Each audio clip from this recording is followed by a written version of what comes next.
Lions Rock Productions.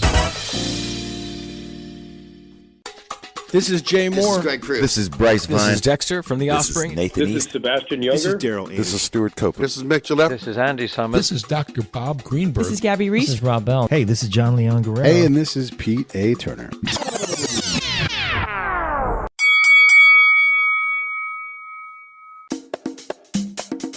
And now, the Break It Down Show with John Leon Guerrero and Pete A. Turner. Hey, everybody, this is Pete A. Turner, and we have an album fight for you. I cannot believe it. This is exciting. Two huge albums that were for their time, and they come from the same era. Very, very important albums. First one is Peter Gabriel So, and one of the fun things about this is we've had a bunch of people from this album actually on the show, so that's pretty damn cool. And also Tina Turner, Private Dancer. Let's get Phil to go ahead and do our corner call. Phil? Today's album fight is a 9-round battle between two multi-platinum albums that catapulted their respective artists into stardom. In the red corner, with his fusion of pop, soul, art rock, and world music, we have Peter Gabriel and his fifth studio album from 1986, So. And his opponent in the blue corner, we have the energetic and powerful voice of Anna Mae Bullock, otherwise known as Tina Turner, and her fifth studio album from 1984, Private Dancer. Let's get ready to ramble. Take it away, judges. Perfect. I always get a kick out of Phil's corner calls. They crack me up, and I do think we are ready to ramble. And so let's also go ahead and just knock out Richard's analysis. Richard, what do you think of this fight going in? 13 parameters were pushed through our patent-pending number system, and boy, is this a screwy fight. I mean, this is a tough one to call. Let's break it down and see where we ended up. First of all, the numbers did pick a winner in Peter Gabriel So. But So only got 5 points. Yes, a winner with 5 points out of 13. Tina Turner's Private Dancer got 3 points, leaving 5 points as ties. So let's break down the numbers even more.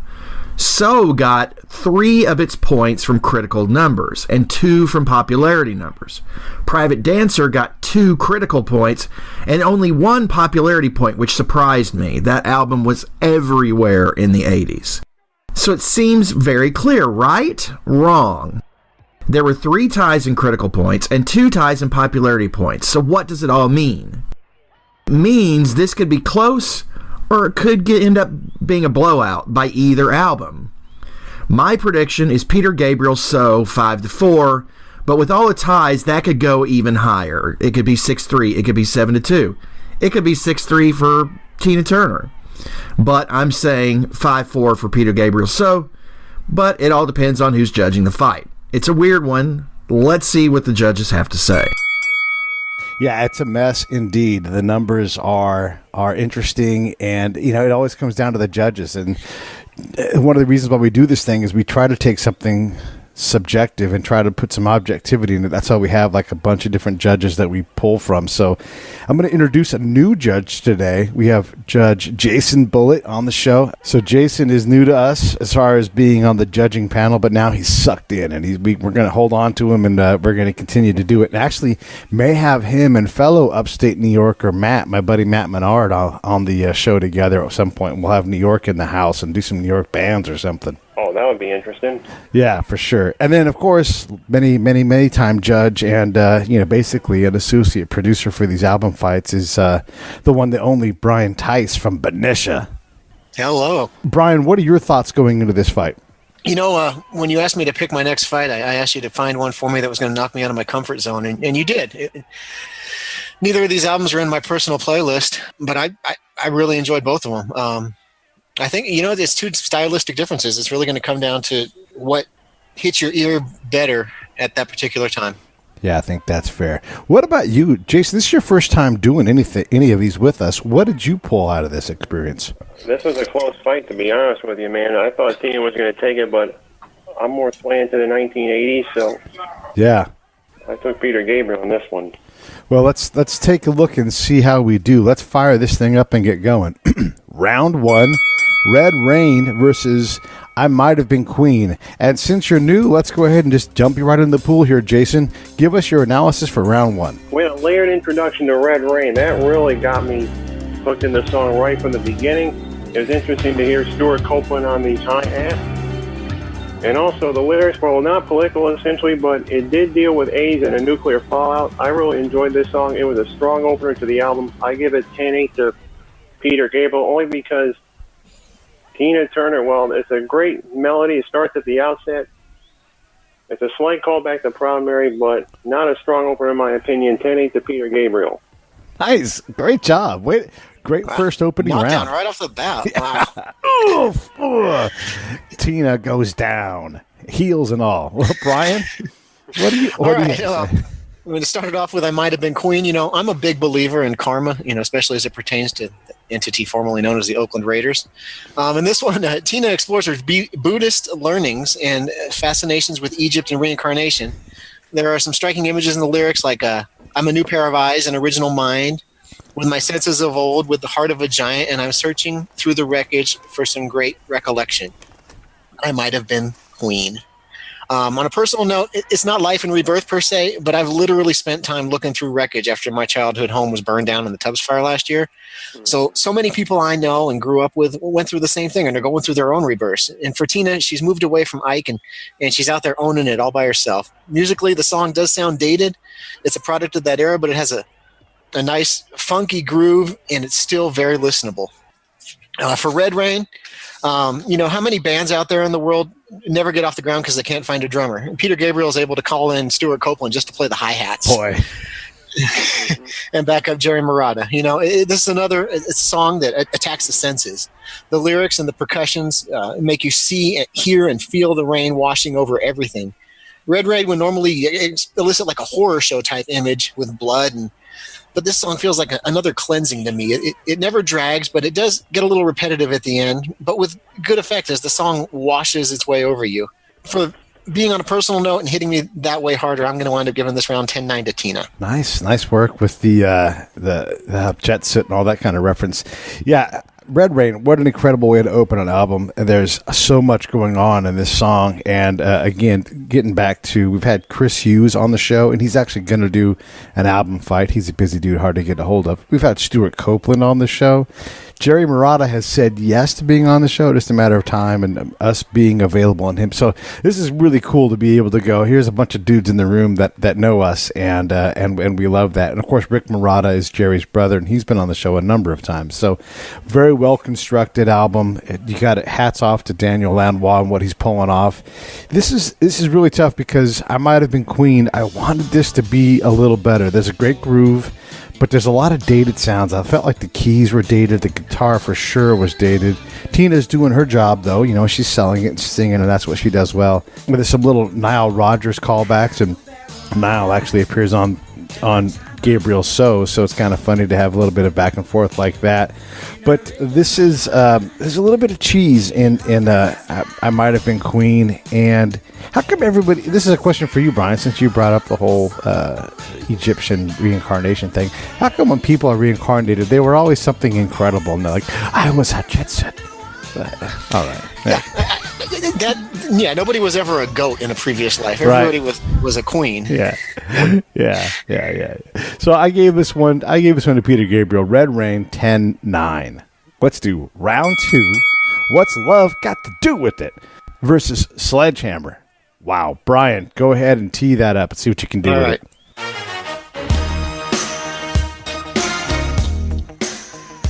Sledgehammer. We got sexual innuendo and Memphis horns, and that's almost always a winning combination for me. Plus, you know, even though Pete tells me not to factor in the videos, I'm an MTV kid, and I've seen this video 1,000 times. I like how he plays the wordplay. He has little ear and mind tricks. The last third of the song, he says, "Won't you show for me and I'll show for you," right? Will you show me what you got and I'll show you what I got? Or will you show for me, like, will you drive me there and I'll drive you there? Or combination of the two. I really like the way that plays out. For What's Love Got to Do with It? This isn't the title track of the album. We'll get to that one later, but this is the name of the biopic. This is the title track of Tina's life. And it's gritty. It's no holds barred. It's Tina's biggest solo song, perhaps her biggest song ever. I don't know. Proud Mary might take the track there, but the song it starts off fully sensual. The touch of your hands makes my pulse react. It's physical, only logical. But don't fool yourself. This isn't about love, and I ain't got no time for that. It's too much trouble. It's a great round, but in the end, I wound up giving it to Peter Gabriel 10-9. Just I think the song has more dynamic elements to it. Yeah, boy, I agree with you. And you know what? I can't really fault you for watching them. These videos are part of what make this album. They hit that sweet spot where videos, to have a video that really did. Peter Gabriel's in charge of all of this stuff, so it is a part of the song. I don't take it into fact, but I can't blame you for doing it, because how do you escape it? What's love got to do with it? This is more like it. This is Tina's voice showcased. It's powerful and moving. If we're gonna see Tina win this fight, it's got to be this. She's got to have the mic, and everybody else has to kind of get in line, and everything's about building her up and letting her voice take the stage. I love that Donna Summer sat on the song for years, and we got to hear Tina's version instead of Donna Summer's. Not that Donna couldn't pull it off, but wow, both of these songs are hits though. So that fluted keyboard sound that opens up, I love that. Manu Katché again getting mentioned on the show. We're going to have him on soon too. That's pretty cool. I love the choice though. This is what makes the difference for me, and you guys probably know this about me. If there's brass in the room, if you're going to play the real instruments, you're going to elevate the song in a lot of ways. Everything's there. Lanois knows how to put everything together. He's in rare form in and of himself. Tony Levin's bass playing on the first part of Gabriel's album, pretty much any track that Tony's playing bass on, you're just like, damn, I never had realized how present that guy was in the quality of the tracks. So for me, this is a pretty easy. What's Love Got to Do with It is a very good song, but where Gabriel gets, I think, is just very, very much. It's close, but it ain't that close. 10-9, Peter Gabriel. All right, Jason, what do you have for round two? Well, I was a little kid when both these songs came out. What's Love Got to Do with It? Sledgehammer. They said don't count. You said don't count the music video. Well, guess what? I'm gonna factor it in there just the same. You got that weird open brass hits, and then we're off to the races. Memorable song. The one knock though is the last line of the lyrics do get kind of repetitive. Now this was a close round. I said Tina Turner, just like track one of Peter Gabriel's album. There's a nice layered opening. The synth pop classic Heaven 17 getting involved. Yeah. It was a close fight, but I'm giving it 10-9 to Peter Gabriel. All right. Well, moving right along. Let's go round 3. Don't Give Up versus Show Some Respect. So things that I wish would have happened. I wish Dolly Parton would have taken the offer and sang this instead of Kate Bush. I have no problem with Kate Bush singing it. She does great. But I super love Dolly Parton, who she is, what she does, and what she delivers. And this song, sort of, with that oaky sensibility, and that, we're, she's from West Virginia, same kind of thing where you have, like, we're a couple, and that, the pop is like, he's like, I'm trying hard as I can, I just can't seem to catch a break, and she's like, don't give up, keep going, and they're just, it's like a love song, but it's a very interesting way to do a duet where it's kind of this call and response kind of thing, but it's just tender, and I just love the hell out of this song. And again, Tony Levin, damn, it's fantastic on the bass.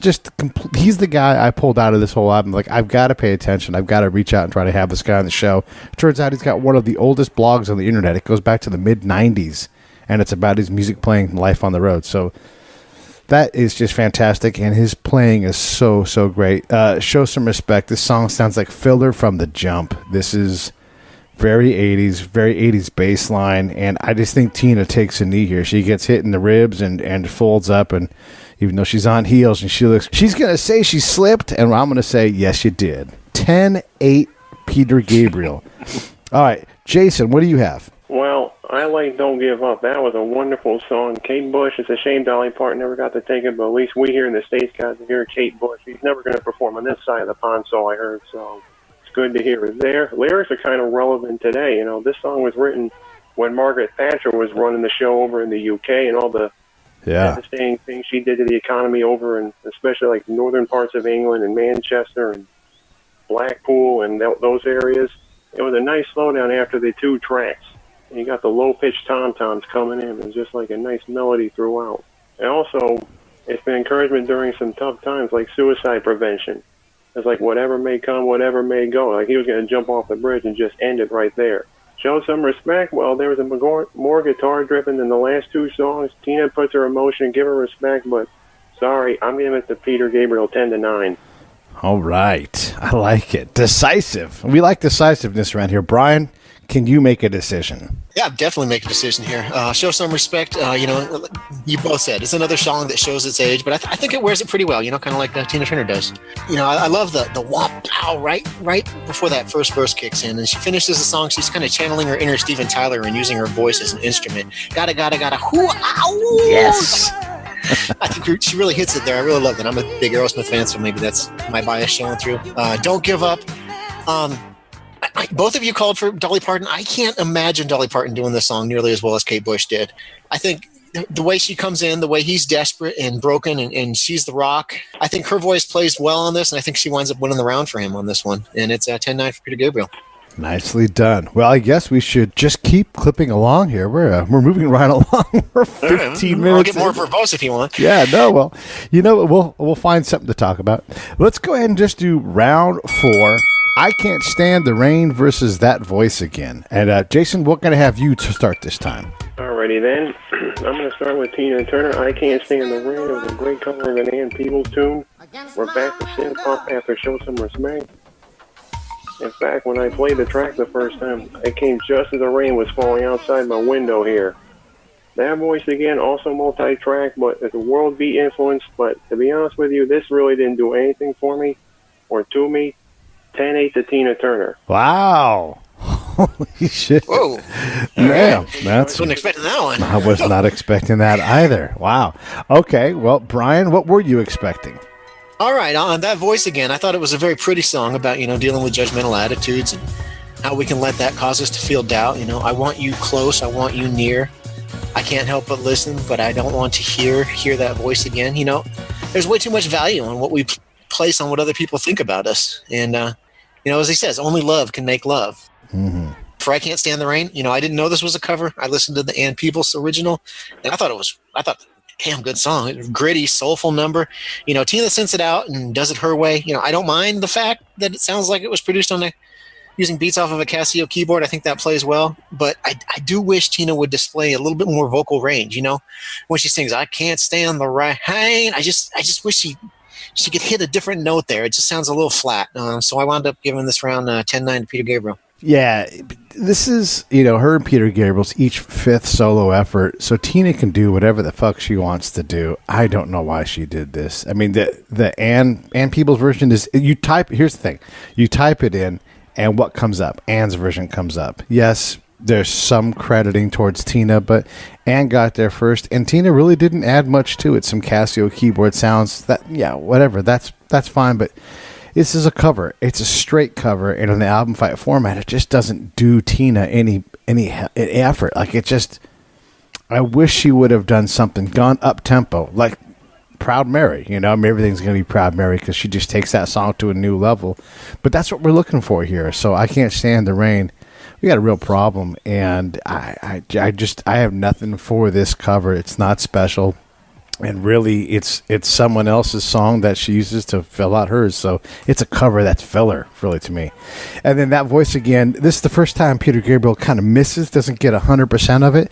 But all the drumming and the percussion is by Manu Katché again. And like Jason said, you got those world sounds. You've got those alternate beats. And the room is full of sound, full of textures, and everything that's going on in the room for Peter Gabriel is significantly better than what's going on in the room for Tina. So this is, for me, Gabriel 10-8. I gave it to him with a knockdown.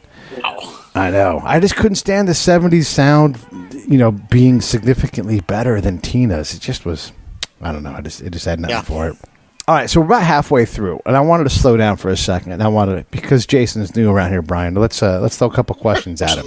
Jason, how did you like the process of going song v song? Oh, it was enjoyable. It was really interesting to hear songs you never heard before, and some you've heard for many, many times. I thought it was interesting. Well, Can you see a in the album fight format, because we score the songs by rounds and we tally it up that way. Sometimes we come into the fight early on thinking this album's going to run away with it because we know it so well or because it's such an acclaimed album. Is there any chance you think you could be surprised by the results just given the format that we use? Not really. Not really. It was Peter Gabriel's fight to win, and he won it in my opinion. Spoilers. Spoiler alert. All right, well, let's stop spoiling. Let's go ahead and just go on to round 5. In Your Eyes versus Better Be Good to Me. So let's go ahead and have Brian tee up this one and go. All right, Better Be Good to Me. Of all the songs in this fight, I probably heard this one the most. My mom, she had the Miami Vice soundtrack on cassette. So, go fast now. Hold on a second. Hold on. She had the Miami Vice soundtrack, and this was one of the songs from that soundtrack. This was on the Miami Vice soundtrack, the Phil Collins song, In the Air Tonight. Yeah. Yeah, we listened to that soundtrack. Anyway, 5 or 6 years straight, I think. Wow. This song showcases Tina very well. She's in charge, and the production plays along so well, because I don't got no use for what you loosely call the truth. You don't mess with Tina. She ain't taking nothing from nobody, and that's triple negative, so it means she's... Yeah, whatever. Anyway, In Your Eyes, it's another 80s soundtrack song. Say Anything. It's a Cameron Crowe movie. He would go on to make one of the best movies ever about music, as far as I'm concerned, with Almost Famous. John Cusack, I Own Sky, and the guy who played Fraser's dad. It's impossible for me to separate that song from that movie. This song, it could be cheesy and sappy with a little effort, but it's not. And that's a testament to Peter Gabriel. And the percussion stands out. Jerry Murata and Manu Katché, they really lay it down on this one. And in my eyes, this is a 1%er of a song, and it takes around 10-9. It is a really good song. How does he avoid the cheese factor? What do you think it is? If I knew, I'd make music, Pete. I don't. Fair enough. All right. So here's my round 5. In Your Eyes. This is one of those songs that it does do that thing that's hard to put your hands on. It's gorgeous. The drums are great. The keys are there, but they're exactly right. The keys are just kind of like sprinkling rain almost. And just it adds that thing in there. And what really takes this song and changes it, and I think you're right, it's a 1%er of a song, it elevates it. Lloyd Dobber with that boombox playing it to Ione Sky, it does something different. And then I don't know if you guys read the notes in it. Cameron Crowe and and Lloyd Dobber were at the Hollywood Bowl for a Peter Gabriel concert, and he walks out. Lloyd walks out for the song, and Peter Gabriel, for as much of a goofy artist as he is, he allowed them to use the song, and then he can still have fun with himself because he recognizes that this song got out of his control and it belongs to all of us now. It just has a special place, and I think that is that's always notable, and I always want to spend time with it when we find these songs. Better Be Good to Me. It's hella good. It's Mark Knopfler. That's awesome having him in there. And huge respect to Mark. We got to get him in the ring at some point. And she's great in this song. And it's really the problem is that In Your Eyes is, if Better Be Good to Me is a hit, it's not a number one hit. If you want to put a number one hit against, In Your Eyes, you're still probably going to lose because the song is just, it's that special, and Better Be Good to Me doesn't get there. So Gabriel's ability to get to the emotional cues and notes and pull those things out, that really what makes this songs different. Tina's album is great, the tunes are great, but Gabriel's just beating her to the punch. He's just getting there more frequently and frankly with more tools. Jason, how did you see round 5? Well, round 5, I'm going to start with In Your Eyes. It is a very influential song. It was, as you said don't count music videos. Well, I'm going to factor a movie into my decision. Not that I have to, but if you guys are probably of a certain age where you remember the movie Say Anything from 1989, as mentioned, you got John Cusack's character holding the boombox outside Ione Sky's trying to woo her before they just graduated from high school. I've heard about the movie. I haven't really seen it, but there's that iconic scene, just raises the boombox out her window. And, of course, you have Yusu and Dor getting involved in the end with that little African chant. That was the icing on the cake, in my humble opinion. This was another close round. There was quite a few of them in this fight, I should say. Better Be Good to Me. On title alone, a great responsorial hymn would be I'll Be Good to You by the Brothers Johnson. That's what it sounds like.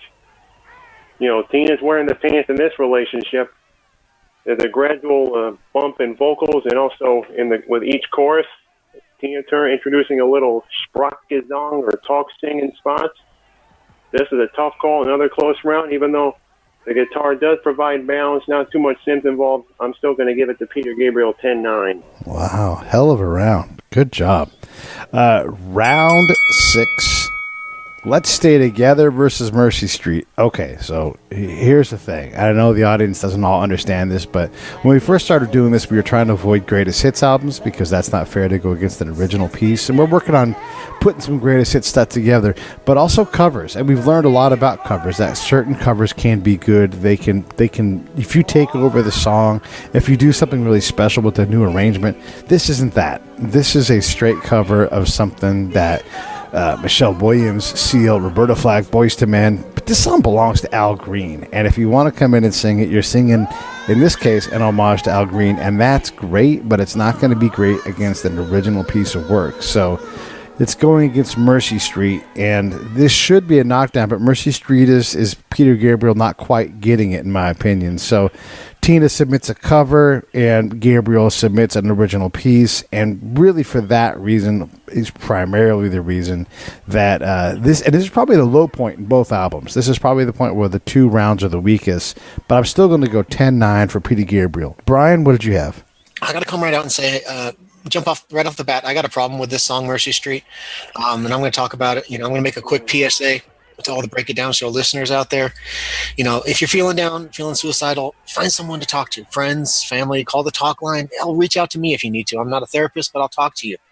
That being said, this episode of the Break It Down Show is brought to you by Lions Rock Productions. That's us. We publish, evaluate, and develop podcasts just like this one, consult others to build their own, and create associated content and content marketing strategies. So if you're launching or expanding your social media presence, your business, or your personal brand, or if you just want to take your media presence to the next level, reach out to us on Twitter at P. Turner or at JohnLG69 at the Break It Down Show. There's 1,000 ways to get a hold of us.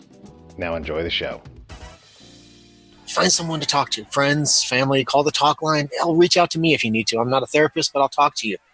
That being said, this is a song about suicide and desperation. Anne Sexton, she was a poet and playwright who tried 5 times before finally killing herself. And the lyrics of the song almost make it sound pleasant, floating out to sea in the darkness, dreaming of daddy's arms, When he performed this song live, Peter Gabriel would end it with this high-pitched scream to symbolize the pain, but I'm not feeling it in the song, and I don't want anybody to think that this is a pleasant solution. So that's what I'm going to say. Suicide is not the answer. The song makes it sound like it's pleasant. It ain't. Let's Stay Together. Yeah, covers are tough. And honestly, Tina sounds like an American Idol contestant trying to sing Al Green. She's going to Hollywood, but she's not going to win this round. So I give it 10-9 to Mercy Street. What about you, Jason? How'd you have it? Well, I'm going to start with Mercy Street right here, and I have to agree with Brian about the song being about suicide, and I also have to agree with him about if you are feeling suicidal yourself or you're listening to this or whatever, do get help. Call like the Suicide Prevention Talk Line or Lifeline or whatever that's called. I don't want to demean that, but just be, have somebody to talk to in your family or a close circle of friends. Now, with that little PSA out of the way, there's that worldly influence that comes on strong. And, however, the one demerit against it is that there's like more song than it needs. It's like 6.5 minutes. Well, not 6.5 hours. Whoops. That's a big difference. 6 minutes, 22 seconds. So there's more song than it really needs to be. And, of course, it is depressing. Let's Stay Together, though. It is a cover of an Al Green classic, so you're stepping into his territory. Tina just absolutely knocks it out of the park. Lack of instrumentation in the beginning. I really came this close to scoring it a knockout for Peter Gabriel or knockdown. Yeah.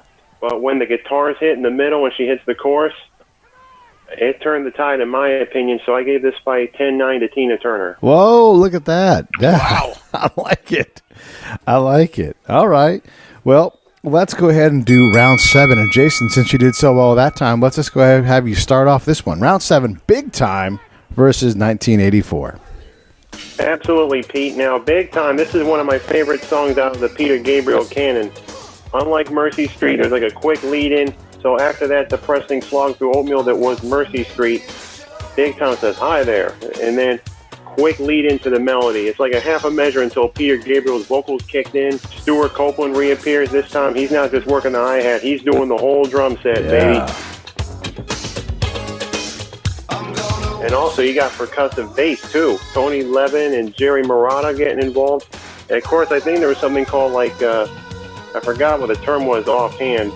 It's like you could just take drumsticks and just put it on a bass guitar and just hit the strings that way. And, of course, the great theme here of this song, like, there's aspiration towards realizations and the consequences of hitting success. You know, this person grows up in a small town, like, I'm going to hit it big. And, of course, it almost got a little saucy toward the end. Lyrics-wise, it says big, big, big, big, big, big. He just ends it big. And he was going to say big, big, big, big, big, big pants. And I think we all know what we're talking about. I don't want to get into that detail. We all know. 1984, David Bowie helping out with Tina Turner. You know, Apple Music, when I listened to this, it has the last track on the album, but this was number 7 in the queue. A nice pick-me-up after Let's Stay Together. And, of course, the feel of sorts towards George Orwell and Big Brother. And I got to give the credit to Martin Weir, Greg Walsh, and Nick Plytus, the electric drums, the programming, and also the piano synthesizer. I mean, give Tina Turner credit, but I'm going to go for Peter Gabriel. I score at 10-9. All right. Brian, how did you have this round? For 1984, like Jason mentioned, it's a David Bowie song. I wasn't familiar with it before this fight. You know, my first impression was hearing Tina's cover, and I thought that it suffered from 80s excess. Boy. You know, there's just too much going on with all the synth sounds. I did go back and listen to Bowie's version, and it sounded like a pre-disco 70s funk sound. And I think Tina updated it to the sound of the 80s. It makes sense, but it just doesn't make it sound good to me. And it's big time, which, you know, okay, it's another MTV song. And another one, it's featuring those Memphis Horns I love. And it's got Stewart Copeland on drums again. And, you know, we come off a song that features 80s excess to a song that's about 80s excess. You know, the 80s, you know, embodied success to excess. And, you know, I'll be a big noise with all the big boys. There's so much stuff I will own. In the end, he owns this round. It's a knockdown, 10-8. 10-8 for the knockdown. Wow. All right.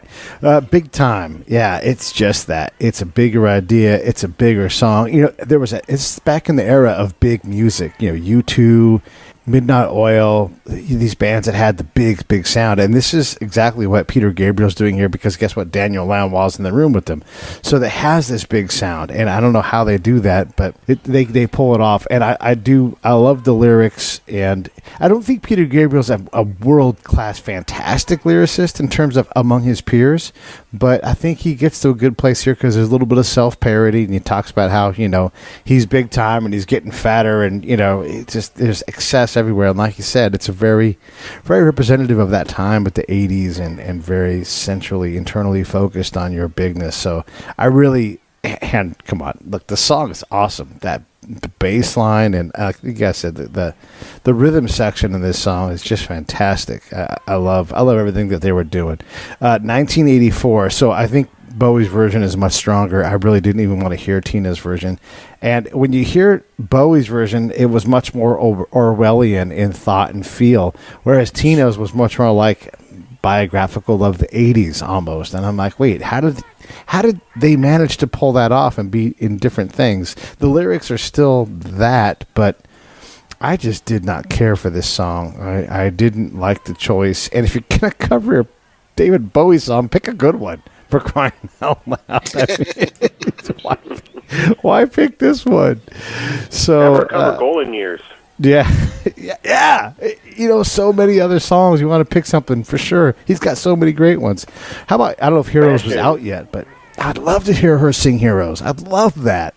But she didn't. Yeah. She sang 1984. So for me, this is a 10-8 for Gabriel. I wanted so badly for Tina to show up with something against Big Time, and she did not do it. Let's go ahead and go into the penultimate round. Round 8. Brian, you're going to lead us off. You got Steel Claw versus We Do What We're Told. All right, we do what we are told. You know, coming off a knockdown round, he's winning big on my fight card. Peter, he should be going for the kill here, and he doesn't. Oh my gosh, I hate this song. I guess it's ambitious. You know, he's trying to tell the story of Stanley Milgram's social experiments. You know, involving you're shocking a guy in another room. I'm going to keep turning up the dial. You just keep shocking him. The Radio Lab episode about this is great, but this song, I just can't do it. You know, Tina Turner, she got knocked down the last round, right? And I think while she was down on the mat, she reached under the ring apron. Yes. WWE was there the night before. She pulls out this steel claw, right? Yes. And now she's ready to rage. You know, this song is loud and it's fast and she's angry, right? Yeah. You can't turn away from the cold law. The steel claw is out to catch you. You know, meanwhile, Eddie's on the West Coast. He's making out with some sweet senorita up in Frisco. I hate the fact that she says Frisco, but we'll get past that. But the odds would turn out even, you know. In the end, Tina came back. She knocked him down. It's 10-8 steel claw. Wow. Holy cow. I wasn't expecting that. That's fantastic.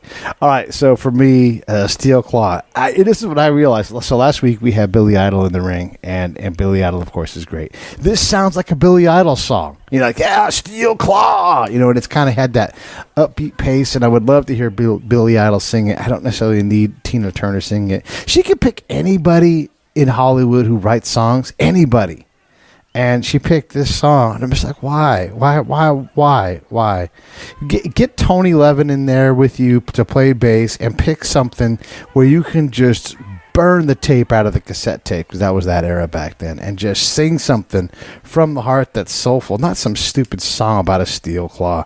I don't know why she picked this, and Peter Gabriel just continues to deliver his fist to her mouth and just continues to beat her. And even though at first was going to score this for Tina Turner. Let me say that up front, or I guess in the middle, because we're past up front. But here's what happened.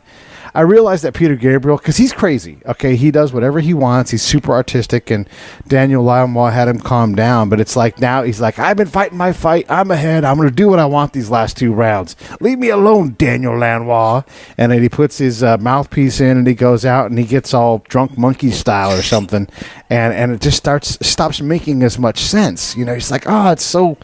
Like, you had these great, big time. What's the song before this? And then, you know, we do what we're told. And this is sort of his Orwellian 1984 song. And I'm like, why did you do this? This is like your best, most approachable album. And you really were putting together a magical thing. And then you took us on this left turn. And I struggled to follow. But I could not get over the fact that Steel Claw was just such a throwaway of a song. I hate to say that. That's so unfair. But I couldn't do it. You know, Peter Gabriel really is winning this fight, and as a judge, I'm a sucker for that. You know, Tina's not doing anything to really whoop him in this round, so I went Gabriel 10-9. Jason, what did you do? I'm going to start with Peter Gabriel. We do what we're told. I was first exposed to the song subject matter when I was a college student. There was a psych grad student, and it was the subject of her thesis. Now, back to the song here. You have Al Shankar on violin. He does a great job there. Peter Gabriel doesn't do a bad job with the vocals. He doesn't oversell them. And plus, the song is the shortest on the album by far. It's like just over 3 minutes long. So it just went by quick. So it's like 1 minute it starts, and the next thing it's over. Then you have like the joining vocals going, we're doing what we're told, we're doing what we're told. That's the one demerit on that song. But it does not hold, however, Steel Claw does not hold a candle to this song. Now, there's a driving hard rock melody. You got Jeff Beck on the guitar. You have a nice solo in the middle 8. It is Billy Idol meets Proud Mary, but you're right, Pete. Billy Idol looks like he got most of the dominant genes in this one. It's quite a change from the rest of the album, but in the end, I scored a knockdown for Peter Gabriel 10-8. Oh, man. Wow. No mercy. Are we watching the same fight? Holy cow. No mercy from the New York judge. Hey, let me ask you this. Did you come up with that Billy Idol thing on your own, or were you following suit on that? I think I was following suit, but I came up with the dominant genes joke just seconds before I spoke. Yeah, no, that was hilarious. Yeah, no, I definitely credit on the great joke. Yeah, just because it definitely sounded, you know, I was just in Billy Idol all last week, so it was interesting to hear that and go, this is the Billy Idol song that he just didn't take and sing. Yeah, did you like it? Yes, I did. All right, I like it. All right, enough beating around the... We got a fan. Yeah, we got a fan. I'm a fan. All right, so I'm a fan of Jason being a fan. Hey, let's go ahead and do this. Round 9, Private Dancer versus This Is the Picture. And we're going to let Jason have the last word, Brian, so go ahead and take us home. No, Private Dancer, man. Closing out with the album fight with the title track is usually a strong move, and Tina Turner brings it here, right? Mark Knopfler wrote this song for Dire Straits, but thankfully he came to his senses and let Tina have it. members of Dire Straits play on this track, except for Knopfler, because some guy named Jeff Beck is playing guitar. In this song, Tina's a hired gun, a hooker, a stripper, a hitman, a political strategist. Who knows? Doesn't matter. She's getting paid to do a job with no strings attached, and she's going to do it well. After the rage and steel claw, Tina slows it down in this smooth jazz number. Saxophone, piano, Tina being sultry. Good Lord. Anyway, yeah, I guess Peter Gabriel had a song in this round. Well, let me see. This is the picture. Yeah, they take Laurie Anderson's song, Excellent Birds. They play around with it a little bit. They change the names. It's okay. It's better than the last song. That's not saying much. My Chihuahua bark's better than the last song. In the end, I'm going to damn this song with faint praise and say it's better than the last one and give this round 10-8 to Private Dancer. Yeah. Private Dancer, I needed 2 more tracks like this on this album where because Tina's so powerful when she sings like that, voice, just right from her heart she sings. Oh, it's so goddamn good.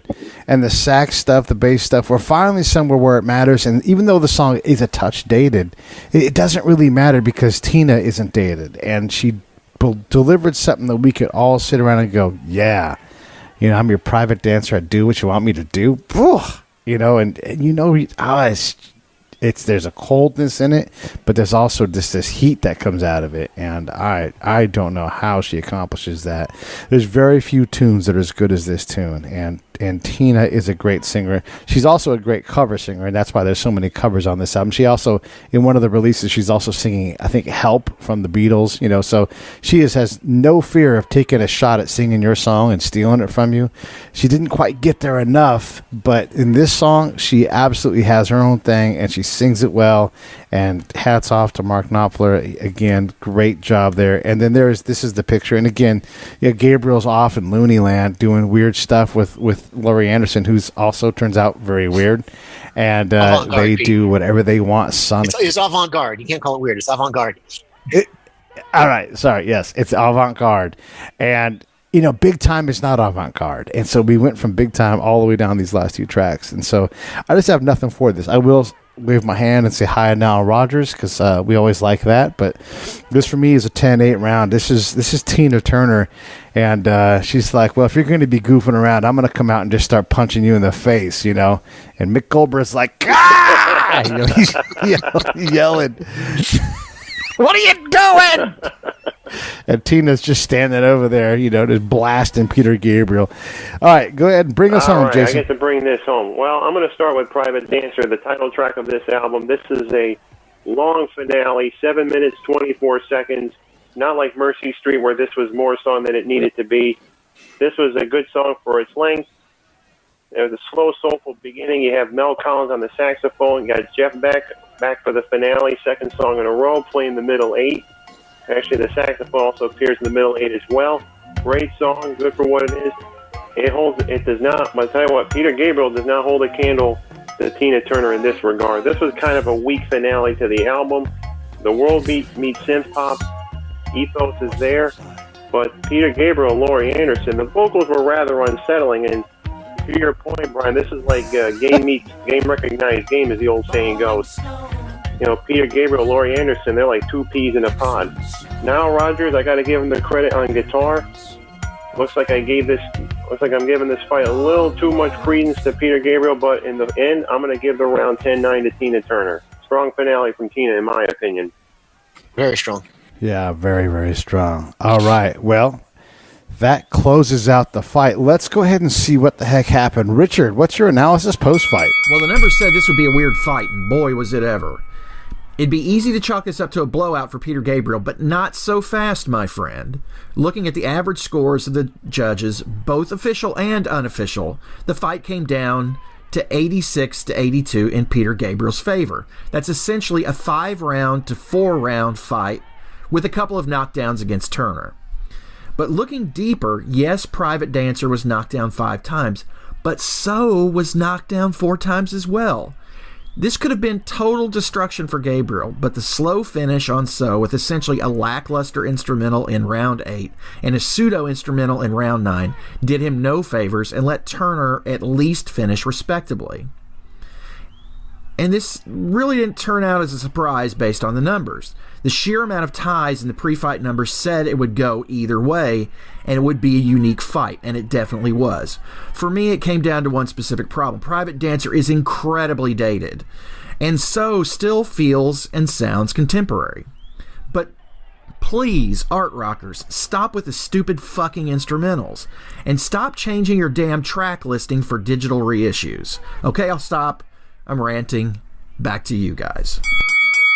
Yeah, there was a good bit of bloodletting that happened in this one. Brian, let's talk about your decisions on this fight. Your scorecard came back, and it's pretty clear. Like, you had this 85-83, a pretty close fight for Peter Gabriel. What gave you the ability to bring it closer towards Tina Turner than, say, I did or Brian or Jason? It was did? the last 2 rounds. He was running away with this fight, and then he totally just threw it all over himself the last couple rounds, and I couldn't stand either of those songs. And I really, unlike the two of you, I really like Steel Claw, and then Private Dancer is Private Dancer. You can't go wrong there. You know, I really wish Tina had more original content. I think she got hurt by all the covers on here. You know, in an album fight, you got to make a cover your own, and she just didn't do that here. So, after hearing the last 2 from 2 rounds, I'm like, you know, we need more Tina Turner. She could totally win this fight if she just had another 3 rounds in her. But you know, it is what it is. Yeah, it is what it is, right? Yeah, it ends when it ends. Jason, what are your thoughts now post-fight, now that you look back and you see, and you've heard the other judges? Well, I like Peter Gabriel a little more than Tina Turner does, and I give Tina Turner all the credit in the world. She did very well with two songs, especially that Al Green cover. I know she couldn't blow away Reverend Al, but she did very well with the Ann Peebles cover, I Can't Stand the Rain. But when it comes to consistent performances, I know Peter Gabriel struggled at the end in the last round. I give Peter Gabriel quite the edge in this round. I only separated 4 points between him and Tina Turner, but Peter Gabriel just took the round. I thought Peter Gabriel's song was a little more enjoyable than Tina Turner's, to be honest with you. Yeah, I gave every round to Peter Gabriel except for the last round. I was not impressed by the Tina Turner album. I was really impressed by Tony Levin and the choices that Daniel Lanois made as producer, and Peter Gabriel too, because obviously he's really running the show. But when I was looking at the alternate judges too, because we had Phil and Mike LePerry have already submitted their scores, and everybody's pretty much the same. Mike had a double knockdown for Big Time to 1984, and I really can't blame him for that, because 1984 it's a cover and it's not a good one. So we definitely agree across the board, and like Richard said, you know, the scores show it. There were a lot of ties in this. It was a messy one for him to predict, and messy one for us to come out with. I'm not surprised by any of this. I definitely stand up, you know, to where our scores are, even though I was a little harder on Tina than you guys were. But man, you know, and so let me of course say the disclaimer: we absolutely enjoy these albums. I remember growing up, and it was Peter Gabriel So and Bruce Springsteen's Born in the USA, Private Dancer. These were the albums that were all constantly played, and like Brian said, they were on MTV all the time. I absolutely love both of these albums, and so that's why we're in there having and comparing them. But we want you guys to enjoy them. I totally enjoyed listening to, as hard as I am on Steel Claw and everything else. I listened and I enjoyed it, and I enjoyed picking out all the details. So don't get the wrong impression. We love this work, and we love doing these fights, and it's just our means of comparing them. Anything in closing, Brian? No, I got nothing. Just, you know, if you're feeling down, call the helpline. Amen I like to that. it. Jason, thanks for your inaugural effort. Will you come back and do another one with us? I certainly will. It was really great. Thanks for having me. I love it. Right on. No worries. Thank you guys. And seriously, thank you guys. I do appreciate it. It's great to be able to share this time with friends and new friends, and it's great to have Jason around. And I love having a new voice out there. And you know, no one's ever, if you get hit hard in the face with the joke or something like that, Jason, you know it's all just us, just roughhousing on Twitter. So don't ever take any offense to it, and just punch back, because I know Mike LePerry can take it, because I give it to him pretty hard sometimes. So I love Mike, by the way. Mike and I have deep roots, and I convinced him to park his Galaxy 500 22-foot-long car into someone's front yard, and it got stuck in the mud, and he still likes me. So that was just yesterday. We go. Yeah, it could have been. Boom.